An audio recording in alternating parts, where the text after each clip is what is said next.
அனைவருக்கும் வணக்கம். நான் ஜோதிடர் தமிழரசன் பேசுகிறேன். இந்த சேனல் ஃபஸ்ட் டைம் பார்க்குறவங்களா இருந்தீங்கன்னா சப்ஸ்கிரைப் பண்ணிக்கோங்க, பெல் பட்டனை கிளிக் பண்ணிக்கோங்க, ஆளுங்கிற ஆப்ஷன் இருக்கும் அதையும் செலக்ட் பண்ணிக்கோங்க. அப்போ தான் நாங்கள் போடுற வீடியோஸ் எல்லாமே உங்களுக்கு நோட்டிஃபிகேஷன் வரும். இன்றைக்கி நம்ம இந்த வீடியோவில் எதை பற்றி பார்க்க போகிறோம்னா, நட்சத்திர பலன்கள் பற்றி தான் நம்ம இந்த வீடியோவில் பார்க்க போகிறோம். தனுசு ராசி உத்திராட நட்சத்திரத்தை பற்றி பார்க்க போகிறோம். தனுசு ராசி உத்திராட நட்சத்திரங்களோட கேரக்டர் எப்படி இருக்கும், உங்கள் வாழ்க்கை எப்படி போகும், உங்களோட குணாதிசயம் என்ன, என்னென்ன பிளானட்டோட இம்பாக்டில் இருப்பீங்க, என்னென்ன கிரகங்களோட தசாபுத்தி நடக்கும், எல்லாமே நம்ம இந்த வீடியோவில் தெளிவாக பார்க்க போகிறோம். தனுசு பொதுவாகவே தனுசு ராசிக்காரங்க ஒரு நல்ல ஒரு ராசின்னு சொல்லலாம். நல்ல குணம் படைத்தவங்களாக இருப்பீங்க, நல்ல மனசு இருக்கும், இலகிய மனம் படைத்தவங்களாக இருப்பீங்க, இறக்க குணம் உங்களுக்கு அதிகமாக இருக்கும், ஏமாளியாகவும் இருப்பீங்க, அடுத்தவங்கள்ட்ட ஈஸியாக ஏமாந்து போவீங்க, மனசாட்சிப்படி நடப்பீங்க, மனிதாபிமானம் மிக்கவங்களாக இருப்பீங்க. அந்த மாதிரி நிறைய சொல்லலாம். ஆன்மீகவாதி கூட இறக்க குணம் அதிகமாக இருக்கும், இல்லாதவங்களுக்கு கொடுத்த உதவி செய்வீங்க, ஆன்மீகவாதியாக இருப்பீங்க, கடவுள் நம்பிக்கை உங்களுக்கு அதிகமாக இருக்கும். ஏன்னா தனுசுங்கிறது காலப்புருஷ தத்துவப்படி அது 9ஆம் வீடு, அது ஆன்மீக ராசி, சரிங்களா? ஏன்னா குருங்கிறது ஒரு ஆன்மீகத்துக்கு உண்டான கிரகம். அப்போ அது எண்ணமும் சிந்தனையும் உங்களுக்கு அடிக்கடி உங்களுக்கு வந்துகிட்டே இருக்கும். ஆன்மீக சிந்தனை இருக்கும், அடுத்தவங்களுக்கு கொடுத்த உதவி செய்யலாம் நினைப்பீங்க. நல்ல ஒரு சில பேர்லாம் பாருங்கள், நல்ல குணம் உங்களுக்கு இருக்கும், அடுத்தவங்களுக்கு கெடுக்கணும்னு அவ்வளோ சீக்கிரம் நினைக்க மாட்டாங்க தனுசு ராசிக்காரங்க. அது இந்த உத்திராட நட்சத்திரங்கிறது பார்த்திங்கன்னா சூரியனுடைய நட்சத்திரம். இல்லாதவங்களுக்கு கொடுத்து உதவி செய்வீங்க. உத்திராட நட்சத்திரக்காரங்க இல்லாதவங்களுக்கு கொடுத்து உதவி செய்வீங்க, ஏமாளியாகவும் இருப்பீங்க, கோபமும் அதிகமாக வரும் உங்களுக்கு. கோபம் உங்களுக்கு அதிகமாக இருக்கும், திடீர்னு கோவப்படுவீங்க, அப்புறம் ஏன்டா கோவப்பட்டோம் அப்படிங்கிற மாதிரி ஃபீல் பண்ணுறவங்க தான் இந்த உத்திராட நட்சத்திரக்காரங்க. இறக்க ஒன்றும் அதிகமாக இருக்கும், சரிங்களா? உஷ்ண தேகம் கொண்டவங்களாக இருப்பீங்க. உடம்பு ஹீட் பாடின்னு சொல்லலாம்.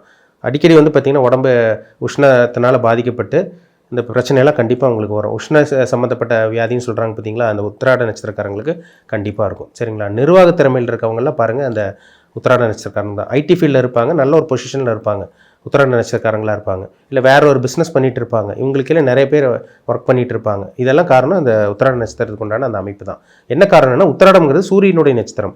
பிரபஞ்சத்துக்கே உலகத்துக்கே வெளிச்சம் கொடுக்குற கிரகம் சூரியன் தான். அப்போ அடுத்தவங்களை அரவணைக்கணும், அடுத்தவங்களை ஆதரவாக இருக்கணும், அடுத்தவங்களை வழி நடத்தணும், நிர்வாகம் பண்ணணும், ஒரு கண்ட்ரோலில் கொண்டு வரணும்னு நினைப்பாங்க அந்த உத்திராட நட்சத்திரக்காரங்க. எதுலேயும் நம்பர் 1 இருக்கணும்னு நினைப்பாங்க. தேவையில்லாமல் உங்களுக்கு கோவம் வராது, ஆனால் கோவம் வந்தால் எக்ஸ்ட்ரீம் லெவல் உச்சக்கட்டத்துக்கு கோவம் வரும். உத்திராட நட்சத்திரக்காரங்க அவங்களோட குணமே அதுதான். ஆனால் நல்ல குணமும் இவங்ககிட்ட அதிகமாகவே இருக்குன்னு சொல்லிடலாம், சரிங்களா? இப்படி தான் உங்கள் கேரக்டர், இப்படி தான் உங்களோட அமைப்பு இருக்கும், இப்படி தான் அதான் உங்களோட கேரக்டர் இதுதான் சொல்லிடலாம், சரிங்களா? பிறக்கும் போது நீங்கள் சூரிய திசையில் தான் பிறந்திருப்பீங்க. ஏன்னா சூரியன்கிறது ஒரு நெருப்பு கிரகம். நான் முன்னாடி சொன்ன மாதிரி உடம்பு உஷ்ணமாக இருக்கும், நல்ல ஹீட் பாடியாக இருக்கும்னு சொல்லிடலாம். உத்திராட நட்சத்திரத்துக்கு பிறக்கும் போதே பார்த்திங்கன்னா சூரிய தசை ஒரு 6 வருஷம் நடக்கும். 1ஆம் பாதத்தில் தான் பிறந்திருப்பீங்க. கிட்டத்தட்ட உங்களுக்கு ஒரு 6 வருஷம் கண்டினியூ ஆகும். அது உங்களுக்கு பெருசாக இம்பாக்ட் ஏற்படுத்தாது. ஏன்னா சூரியன்கிறது அரசாங்கத்துக்கு உண்டான கிரகம். இப்போ சூரியன் உங்கள் ஜாதகத்தில் பார்த்திங்கன்னா பிறக்கும் போது சூரிய திசையில் வர்றவங்க, சூரியன் கெட்டு போனவங்களுக்கு அவங்க தந்தையோட ஆரோக்கியம் பாதிக்கப்படும். இப்போ சின்ன வயசுலேயே பாருங்கள், உங்கள் அப்பாவோட ஆரோக்கியம் பாதிக்கப்பட்டிருக்குன்னா அந்த ஜாதகத்தில் சூரியன் ராகோட சம்மந்தப்பட்டு, சனி சம்மந்தப்பட்டு சூரியன் கெட்டு போயிருப்பார்.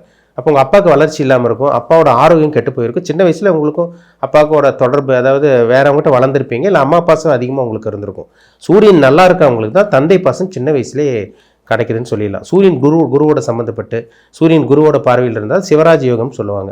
அப்படி இருக்கவங்களுக்கு சின்ன வயசுலேயே இந்த குழந்தை பிறந்த உடனே அவங்க அப்பாவுக்கு வளர்ச்சி இருக்கும், அப்பா டெவலப் ஆவார், அப்பாவோட ஆரோக்கியம் நல்லா இருக்குன்னு சொல்லலாம். சூரியன் ராகோட சேரக்கூடாது, சனியோட சேரக்கூடாது, கேதுவோட சேரக்கூடாது, கிரகண தோஷம் அடையவே கூடாதுங்க. அப்படி இருக்கவங்களுக்கு தான் தந்தையோட ஆரோக்கியம் கெட்டு சின்ன வயசில் இந்த குழந்தைக்குள்ள ஒரு ஆரோக்கியம் கெடுன்னு நிச்சயமாக சொல்லிட முடியும். அடுத்து சந்திர தசை 10 வருஷம், உங்களுக்கு 5-6 வருஷம் கழிச்சு உங்களுக்கு சூரிய தசை முடிஞ்சு 10 வருஷம் சந்திர தசை, கிட்டத்தட்ட 15 வயசு வரைக்கும், 15-16 வயசு வரைக்கும் சந்திர தசை நடக்கும். சந்திரன் நல்ல ஒரு இடத்துல இருக்கணும். சின்ன வயசில் சந்திரன் பாதிக்கப்பட்டவங்களுக்கு தான் அம்மாவோட பாசம் கிடைக்காம போயிடும். அதே மாதிரி தாயோட ஆரோக்கியம் கெட்டு போகும். உங்களுக்கு அடிக்கடி ஹெல்த் ப்ராப்ளம் வரும். சின்ன வயசில் ஒரு குழந்தை பாதிக்கப்படும் பாருங்கள், ஜாண்டிஸால் பாதிக்கப்படும், சின்ன வயசுல சளி தொந்தரவால் பாதிக்கப்பட்டு அடிக்கடி ஃபீவர் வருது, காய்ச்சல் வர்றதுக்கெல்லாம் காரணம் இந்த சூரியன் சந்திரன்களாம் கெட்டு போயிருக்கும் ஜாதகத்தில். அது சந்திரன் கெட்டு போனவங்களுக்கு தான் சின்ன வயசில் குழந்தைகளுக்கு படிக்கும் போதே சைனஸ் பிரச்சனை, சளி தொந்தரவு, உடல் ஆரோக்கியத்தில் பிரச்சனை, தேவையில்லாத பிரச்சனைகள்லாம், ஹெல்த் கண்டிஷனெல்லாம் கண்டிப்பாக அந்த சந்திர திசையில் கொடுக்கும். சந்திரன் பாதிக்கப்பட்டால் மட்டும்தான். சந்திரன் பாதிக்கப்படாமல் இருந்துச்சுன்னா நல்ல ஒரு ஆரோக்கியம் கண்டிப்பாக இருக்கும். ஏன்னா உடலுக்கு அதிபதி சந்திரன் தான், மனதுக்கு அதிபதி சந்திரன் தான். இப்போ சந்திரன் ராகு, சந்திரன் சனி இதெல்லாம் காம்பினேஷன் இருக்கக்கூடாதுங்க. சந்திரன் கேது, சந்திரன் ராகு சந்திரன் கேதுல கிரகண தோஷத்தில் பாதிக்கப்பட்டுருச்சுன்னு அர்த்தம். சந்திரன் கெட்டு போயிட்டாருன்னு அர்த்தம். அவங்களுக்கு சின்ன வயசில் மன ரீதியான பாதிப்பு வரும், படிப்பு மேலே ஆர்வம் கம்மியாகும். அதனால் சந்திரன் பாதிக்கப்படாமல் இருக்கிறது நல்லதுங்க. எந்த ஒரு ஜாதகத்திலும் சந்திரன் கெடக்கூடாது. ஏன்னா மனதுக்கு அதிபதி சந்திரன், உடலுக்கு அதிபதி சந்திரன், மனோகாரகன் சந்திரன். அந்த சந்திரன் கெடாமல் இருக்கிற வரைக்கும் நல்லது. சந்திரன் கெட்டு போச்சுன்னா அம்மாவோட ஆரோக்கியம் கெட்டு போகும், உங்களோட ஆரோக்கியம் ஹெல்த் கண்டிஷனும் கெட்டு போகும், மனதும் கெட்டு போகும். அப்போ சந்திரன் கெடாமல் இருக்கிறது ரொம்ப நல்லது. உங்கள் பிறப்பு ஜாதகத்தில் பாருங்கள் சந்திரன் எப்படி இருக்குன்னு பாருங்கள். அது லைஃப் லாங்காக உங்களுக்கு கண்டினியூ ஆகும். சந்திரன் கெட்டு போனவங்களுக்கு மனசு கெட்டு போச்சுன்னு அர்த்தம். மைண்டு ஸ்டடி இல்லாமல் இருப்பாங்க. செவ்வாய் தசை சந்திரன் முடிஞ்சு உங்களுக்கு கிட்டத்தட்ட 15 வயசுக்கு மேலே வரக்கூடிய செவ்வாய் தசை வந்து பார்த்திங்கன்னா ஒரு 7 வருஷம் உங்களுக்கு கண்டினியூ ஆகும். 16 வயசுனா உங்களுக்கு ஒரு 22 23 வயசு வரைக்கும் உங்களுக்கு செவ்வாய் தசை நடக்கும். சின்ன 15 வயசுக்கு அப்புறம் பாருங்கள், சின்ன வயசுலேயே அந்த படிக்கக்கூடிய இதிலே வந்து பார்த்திங்கன்னா அந்த கிரிக்கெட் மேலே ஆர்வம் வருது, அந்த ஸ்போர்ட்ஸ் மேலே ஸ்போர்ட்ஸ் ஆக்டிவிட்டீஸில் ஈடுபடுறது, விளையாட்டுத்துறையில் அவங்களுக்கு ஆர்வம் வந்துடும். விளையாட்டுத்துறையில் ஷைன் பண்ண ஆரம்பிப்பாங்க அந்த சின்ன வயசுலேயே. 15 வயசுக்கு அப்புறம் அதெல்லாம் நடக்கும். என்ன காரணம்னா செவ்வாய் வந்து விளையாட்டுக்கு உண்டான கிரகம், ஒரு போர் கிரகம் சொல்லலாம். ஒரு கட்டுமஸ்தான உடல் வச்சுருக்கவங்க, அடிக்கடி ஜிம்முக்கு போகிறவங்களாம் பாருங்கள் இந்த செவ்வாயோட ஆதிக்கம் பெற்றவங்களாக தான் இருப்பாங்க. அதே மாதிரி தான் விளையாட்டுக்கு அதிபதியை விளையாட்டுக்கு உண்டான அத்தனை அமைப்பு இந்த செவ்வாயோட ஆதிக்கம் பெற்றவங்களாக தான் இருப்பாங்க. ஒருத்தர் நல்ல ஸ்போர்ட்ஸில் துருதுருன்னு இருக்காங்க, நல்ல சூட்டிப்பாக இருக்காங்கன்னா ஜாதகத்தில் செவ்வாய் வலுத்திருப்பார். செவ்வாய் நல்லா இருந்தால் தான் நம்ம இன்டோர் கேம் இல்லாமல் அவுட்டோர் கேமில் ஷைன் பண்ண முடியும். கிரிக்கெட், வாலிபால், அந்த பேஸ்கெட் பால், அந்த ஸ்போர்ட்ஸ் ஆக்டிவிட்டிஸ் எல்லாம் ஈடுபடுறாங்க பார்த்தீங்களா, அவங்க ஜாதகத்தில் செவ்வாய் வலிமையாக இருந்தால் மட்டும்தான் அந்த அது மேலேயே அவங்களுக்கு நாட்டம் வந்து அந்த துறை மேலே அவங்களுக்கு ஆர்வம் அதிகமாக அந்த துறையில் அவங்க ஷைன் பண்ண முடியும். செவ்வாய் நல்ல இடத்துல இருந்துட்டாருன்னா கண்டிப்பாக சின்ன வயசுலேயே விளையாட்டுத்துறையில் கண்டிப்பாக அந்த குழந்தைங்க கண்டிப்பாக சாதிக்கும். கிட்டத்தட்ட உங்களுக்கு 22 23 வயசுக்கு அப்புறம் பார்த்தீங்கன்னா ராகு தசை வருங்க. அது ரொம்ப முக்கியமான தசை. உத்திராட நட்சத்திரக்காரங்களுக்கு கிட்டத்தட்ட 22 வயசு நடந்தால் உங்களுக்கு 40 வயசு வரைக்கும் உங்களுக்கு ராகு தசை தான். அந்த 40 வயசு வரைக்கும் ராகு தசையில் நல்லா டெவலப் ஆனவங்களும் இருக்காங்க. அந்த 40 வயசுக்கு ராகு தசையில் வாழ்க்கையை இழந்தவங்களும் இருக்காங்க. ராகு வந்து உங்களுக்கு நல்ல ஒரு இடத்துலலாம் இல்லாமல் போயிட்டாருன்னா ராகு கடுமையான பலனை கண்டிப்பாக கொடுத்துருவார். ராகு 4ஆம் இடத்துலலாம் சுகஸ்தானத்திலேருந்து சனியோட சம்மந்தப்பட்டு செவ்வாயோட சம்மந்தப்பட்டால் ஆரோக்கியத்துக்கு எடுத்துருவார். தவறான பழக்க வழக்கங்களை கொண்டு போகிறதெல்லாம் இந்த ராகு திசையில் தான். இல்லீகல் ஆக்டிவிட்டிஸ் எல்லாமே இந்த ராகு மூலமாக தான் நடக்கும். சட்டத்துக்கு புறமான செயலில் ஈடுபடுறது, தவறான பழக்க வழக்கங்கள் ஏற்படுறது, இல்லீகல் தொடர்பு, இந்த தவறான பழக்க வழக்கங்கள் கொடுக்கறது எல்லாமே இந்த ராகு திசையில் தாங்க நடக்கும். ஏன்னா ராகுங்கிறது சட்டத்துக்கு புறம்பான செயல் பண்ணுறது எல்லாமே இந்த ராகு கிரகம் தான். போதைப் பொருளுக்கு அடிமையாகிறதெல்லாம் அந்த ராகு திசையில் தான். அப்போ ராகு வந்து சனியோட சேரக்கூடாது, ராகு செவ்வாயோட பார்வையில் இருக்கக்கூடாது. அப்படியெல்லாம் இருந்துச்சுன்னா ராகு நல்ல ஒரு ராகுவே இருக்காது. 40 வயசு வரைக்கும் நீங்கள் போராட்டமான ஒரு வாழ்க்கை தான் வாழ முடியும். அது 8ஆம் இடத்து ராகு, சனி ராகுல சம்மந்தப்பட்ட ஆயுள் கண்டமே ஏற்படும். 11ஆம் இடத்துல ராகு இருக்கலாம், 6ஆம் இடத்துல ராகு இருக்கலாம், 3ஆம் இடத்துல இருக்கலாம், லக்னத்துக்கு 2ஆம் இடத்துல கூட இருக்கலாம். ஆனால் சுபகிரக சம்மந்தப்பட்டிருணும். குருவோட தொடர்பு, குருவோட சேர்க்கை, சுக்கிரனோட பார்வை, சுக்கிரனோட சேர்க்கை, வளர்பிறை சந்திரனோட தொடர்பு இருந்தால் அந்த ராகு யோக ராகுவோ மாறிடும், கொட்டி கொடுக்குற ராகுவோ மாறிடும்.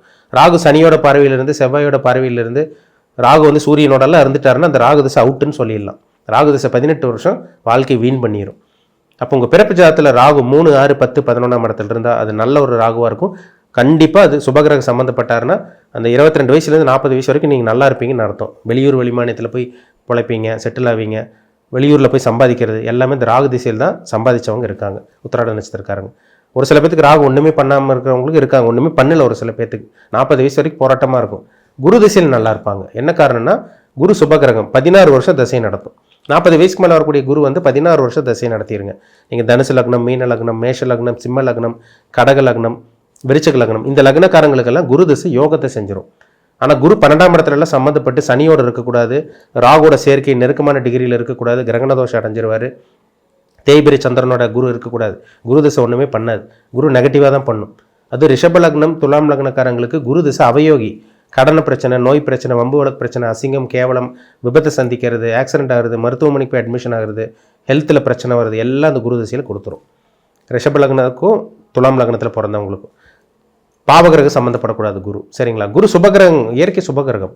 அப்போ நல்ல ஒரு கிரகம் அவர். 16 வருஷம் திசை நடத்தணும்னா உங்களுக்கு கிட்டத்தட்ட 40லேருந்து உங்களுக்கு 50 உங்களுக்கு 66 வயசு வரைக்கும் உங்களுக்கு நல்ல ஒரு டைம் இருக்கணும்னா உங்களுக்கு குரு ஜாதகத்தில் கெடாமல் இருக்கணுங்க, பாவிகளோட சம்மந்தப்படக்கூடாமல் இருக்கணும். சரிங்களா? இப்போ குரு 8ஆம் இடத்துல ஒருத்தருக்கு இருக்குன்னா அவங்க ராகுவோட சம்மந்தப்பட்ட ஆயுள் கண்டத்தை கொடுக்கணும்.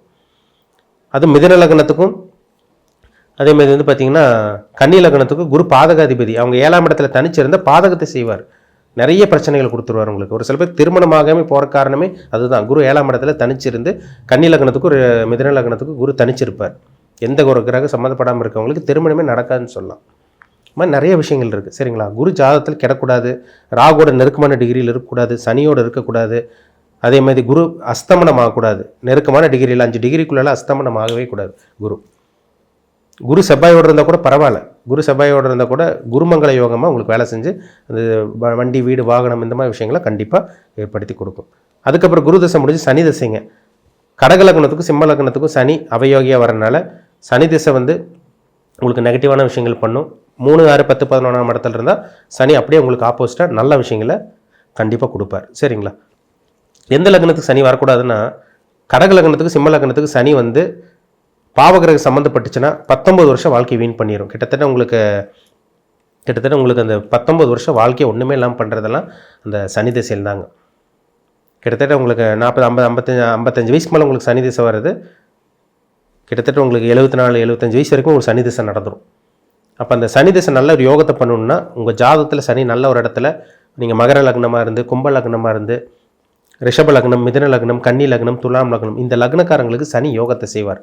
சுபகிரக சம்மந்தப்பட்டுட்டாருன்னா கண்டிப்பாக சனி திசை கொட்டி கொடுக்குற சனி திசையாக இந்த 55 வயசுக்கு மேலே கண்டிப்பாக உங்களுக்கு அமையுங்கிறதுல டவுட்டே கிடையாது. சரிங்களா? பிறப்பு ஜாதகத்தில் என்ன தசாபுத்தி போகுது பாருங்கள். ஏன்னா ஒரு மனுஷனை ஆட்டி படைக்கிறதே நவகிரகங்கள் தான். ஒரு சம்பவம் நடக்குது, ஒரு நல்ல விஷயங்கள் நடக்குது அல்லது கெட்ட விஷயங்கள் நடக்குது, காரணம் என்ன? கிரகங்கள் தான் உங்களை வழி நடத்தும். நம்ம கையில் ஒன்றுமே கிடையாது. இயற்கை தான், இந்த கிரகங்கள் தான் உங்களை வழி நடத்திட்டு போயிட்டே இருக்கும். நல்ல விஷயம் நடக்குதுன்னா உங்களுக்கு நல்ல கிரகத்தோட தாக்கத்தில் இருக்கீங்கன்னு அர்த்தம். கெட்ட கிரகத்தோட தாக்கத்தில் இருந்தீங்கன்னா உங்களுக்கு நெகட்டிவான விஷயங்கள், கெட்ட விஷயங்கள் நடக்கும். கடன் பிரச்சனை, நோய் பிரச்சனை, பண பற்றாக்குறை, கடனில் போய் மாட்டிக்கிறது, விபத்து சந்திக்கிறது, நிறைய கண்டங்களை சந்திக்கிறது எல்லாமே அந்த பாவகிரகம் சம்மந்தப்பட்டு 6, 8 சம்மந்தப்பட்டால் கண்டிப்பாக கடன், நோய் எதிர்ப்பு கொடுக்குங்கிறதுல சந்தேகமே கிடையாது. இப்போ உங்கள் பிறப்பு ஜாதகத்தில் நல்ல தசாபுத்தி நடச்சுன்னா நீங்கள் நல்லா இருக்க போகிறீங்கன்னு அர்த்தம். கெட்ட தசாபுத்தி இருக்கிறவங்க நடந்துட்டு இருக்கவங்களுக்கு கண்டிப்பாக நீங்கள் பாதிப்பில் இருப்பீங்க. அதுதான் உண்மை. சரிங்களா? இப்போ உங்கள் பிறப்பு ஜாதகத்தில் கிரகங்கள் எப்படி இருக்குது, உங்கள் வயசு என்ன மற்ற விஷயங்களாம் என்ன கிரகங்களோட தொடர்பு, என்ன கிரகங்களோட செயற்கை பார்வை எப்படி இருக்குது, அதெல்லாமே தெளிவாக பார்த்து தெரிஞ்சுக்கிறது ரொம்ப ரொம்ப நல்லது. மீண்டும் அடுத்த பதிவில் சந்திக்கும் வரை உங்களிடமிருந்து விடைபெறுவது உங்கள் ஜோதிடர் தமிழரசன். இந்த சேனல் பிடிச்சிருந்தால் உங்கள் நண்பருக்கு உறவினருக்கு ஷேர் பண்ணுங்கள், லைக் பண்ணுங்கள், சப்ஸ்கிரைப் பண்ணுங்கள், பெல் பட்டனை கிளிக் பண்ணிக்கோங்க, ஆளுங்கிற ஆப்ஷன் இருக்கும், அதையும் செலக்ட் பண்ணிக்கோங்க. அப்போ தான் நாங்கள் போடுற பதிவுகள் எல்லாமே உங்களை வந்து சேரும். நன்றி, வணக்கம்.